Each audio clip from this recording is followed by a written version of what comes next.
Welcome back to the Weekly Education Pulse. I'm Sammy. And I'm Tony. Each week, we break down the key developments shaping the international and independent school sector. Yeah, this week we're covering 5 stories that sit at the intersection of education and political power. What happens when governments, through cuts, through policy shifts, through regulatory decisions, change the conditions in which education operates?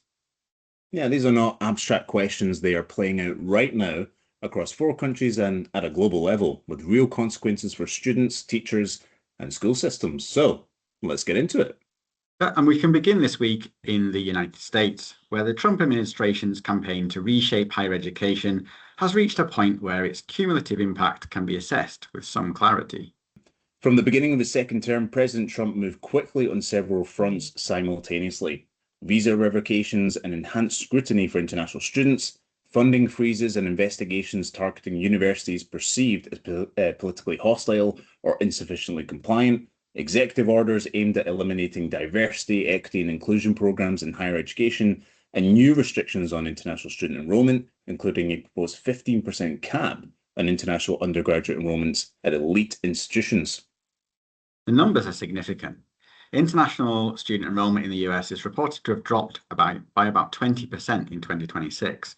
More than 6,000 student visas reported cancelled, projected financial losses to US universities running at nearly $7 billion. The broader economic contribution of international students, estimated around $43 billion annually, is now under sustained pressure.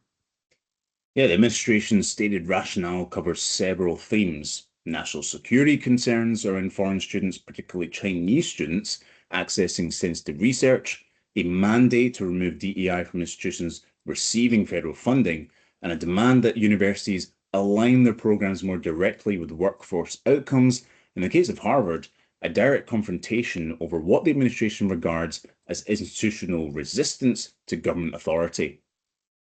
The legal picture is mixed. Courts have blocked some of the most sweeping measures on procedural grounds. But in February 2026, the Fourth Circuit Court of Appeals handed the administration a significant legal victory on its anti-DEI executive orders. And the General Services Administration proposed requiring all 222,000 federal funding recipients, including schools and universities, to certify they have no DEI programs. What this means for our audience is a question worth sitting with. The US has been one of the world's most significant destinations for internationally mobile students. The combination of policy uncertainty, visa risk, and a perceived hostile environment has led families in India, China, South Korea, and elsewhere to reconsider their plans. Some are looking at UK, Canada, and Australia, but some are choosing to stay closer to home.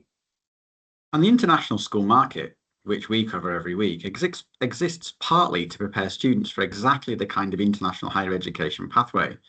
A shift of this scale and where those pathways lead and how accessible they are has implications that run well beyond the US university sector.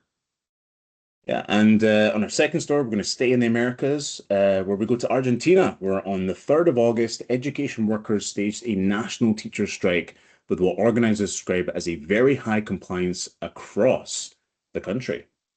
The strike was organized jointly by the Federation of Education Workers of the Argentine Republic and the National Federation of University Teachers, both members of Education International. The demands a national salary negotiation bringing teachers' pay in line with the rising cost of living, restitution of a national education fund that has not been paid, and transfer of owed education funds from the national government to the provinces.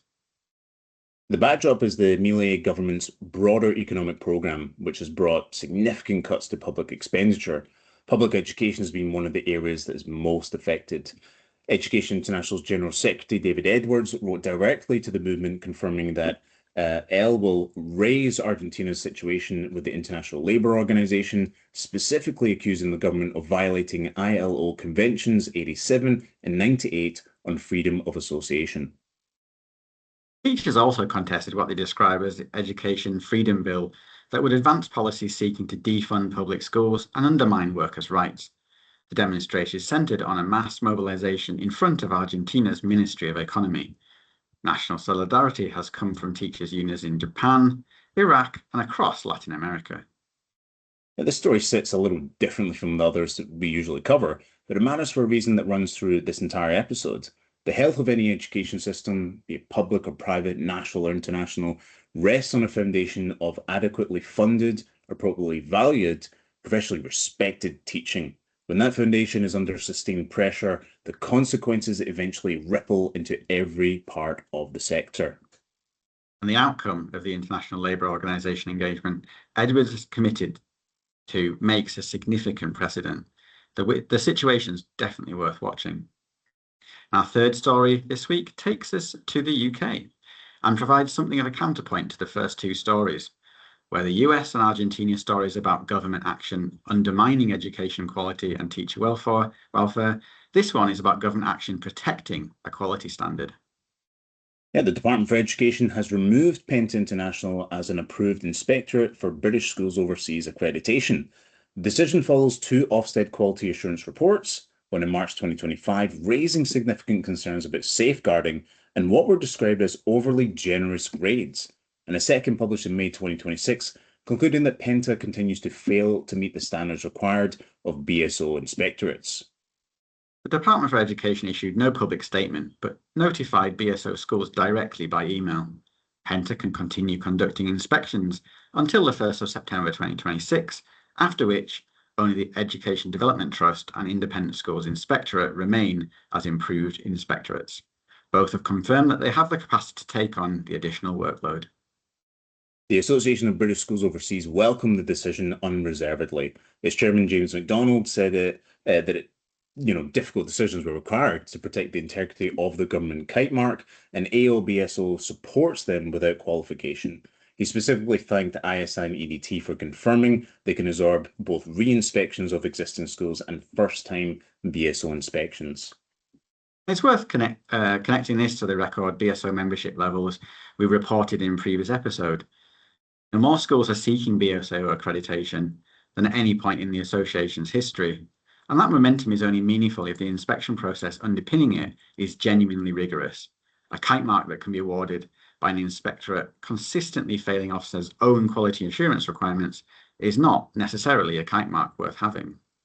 And the DFE's decision, handed quietly but clearly, is a signal that this standard is being protected. For every international school carrying BSO accreditation and families who rely on that accreditation to make informed choices, well, that matters. And our fourth story this week takes us to Saudi Arabia and to a development that has received rather less international coverage than perhaps it deserves. Saudi Arabia has approved a new general education law, the first comprehensive legal framework governing all general education in the kingdom, from early childhood through to end of secondary school. It applies to public schools, private schools, and international schools alike. Yeah, it's being described as the most significant reform in the kingdom's education system in decades. But before parents in international schools across Riyadh, Jeddah, and the Eastern Province start to worry, the reassuring answer is that their children's schooling is not about to change overnight. The law does not alter existing curricula. British schools continue teaching the English national curriculum, offer IGCSEs and A-levels. IB schools continue delivering PYP, MYP, and the diploma programme. American, Indian, and other international curricular schools all continue as before. The law is not about replacing international education. It's about building the regulatory architecture around it. And what it does do is substantial. It establishes the legal foundations for how education is organised, regulated, and developed across the kingdom. It creates a new General Education Affairs Council to work alongside the Ministry of Education on national policy and long-term planning. It strengthens governance and quality assurance frameworks across all schools, and it explicitly recognises student rights, that every student should learn in a safe, supportive, and respectful environment that protects their dignity and promotes both academic achievement and personal development. The law also formally recognises parents as active partners in education rather than passive consumers. It embeds technology and electronic learning as permanent features of the system, and it reinforces inclusion for students with disabilities and for gifted students as a national priority. And placed in the context of this episode with all of these stories that we've been talking about, what is striking about the Saudi law is the contrast it presents, where the US and Argentina are navigating what happens when governments retreat or actively undermine education, Saudi Arabia is doing something different. It is building the legal foundation for the education system it wants to have. The implementation detail will emerge through executive regulations over the coming months, but the direction is clear: greater accountability, stronger governance, improved quality, and an education system designed to serve the ambitions of Vision 2030. For the many British school brands announcing plans to open in the Kingdom, at Gordonstoun, we've got Reigate Grammar, Rugby, and Epsom, the new law is not a threat, it's a context, and it signals a government that is treating education as a long-term investment. And with that, we're going to our final story and take us to the global picture and a set of numbers that connect every other story in this episode. Yet UNICEF warned in September 2025 that global official development assistance for education was projected to fall by $3.2 billion, a 24% drop from 2023 levels. Just 3 donor governments account for nearly 80% of those cuts. The projected consequence: 6 million additional children out of school worldwide by the end of 2026. And to put that into human terms, 278 million children out of school globally. UNICEF describes it as equivalent to shutting every primary school in Germany and Italy combined. Around a third of those newly excluded children are in humanitarian settings, the most vulnerable children in the most precarious circumstances. We do not need to name the donor governments responsible for the bulk of these cuts. The US policy context from our first story makes the connection clear enough. The link between domestic political choices and global education outcomes is direct, and the scale of this is significant. And what this story does is take the individual country narratives of this episode and reveal the pattern underneath. In the US, policy shifts are reshaping who can access American higher education and on what terms. In Argentina, our government is choosing austerity over investment in the teachers who make education possible.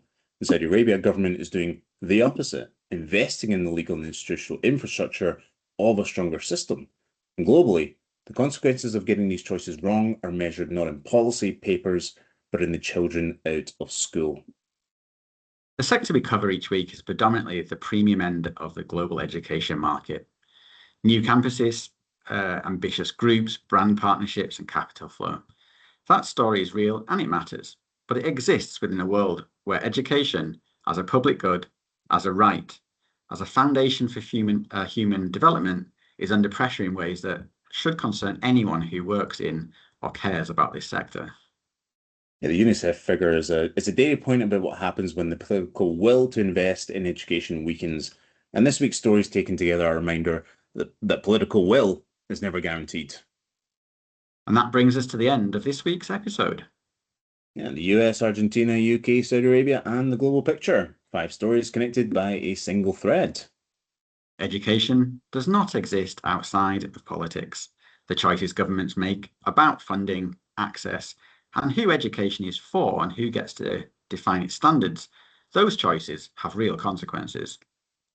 Some of this week's stories are about governments getting those choices wrong. One is about government protecting a specific quality standard. One is about government investing in the legal architecture of a stronger system. And the final story is a reminder of what is at stake when the wrong choices become a pattern. We, of course, will continue to cover both sides of those stories. And if there's a development in your region that we should be covering, please do get in touch. And we'll see you again next week for another global update. Till then, see you next time.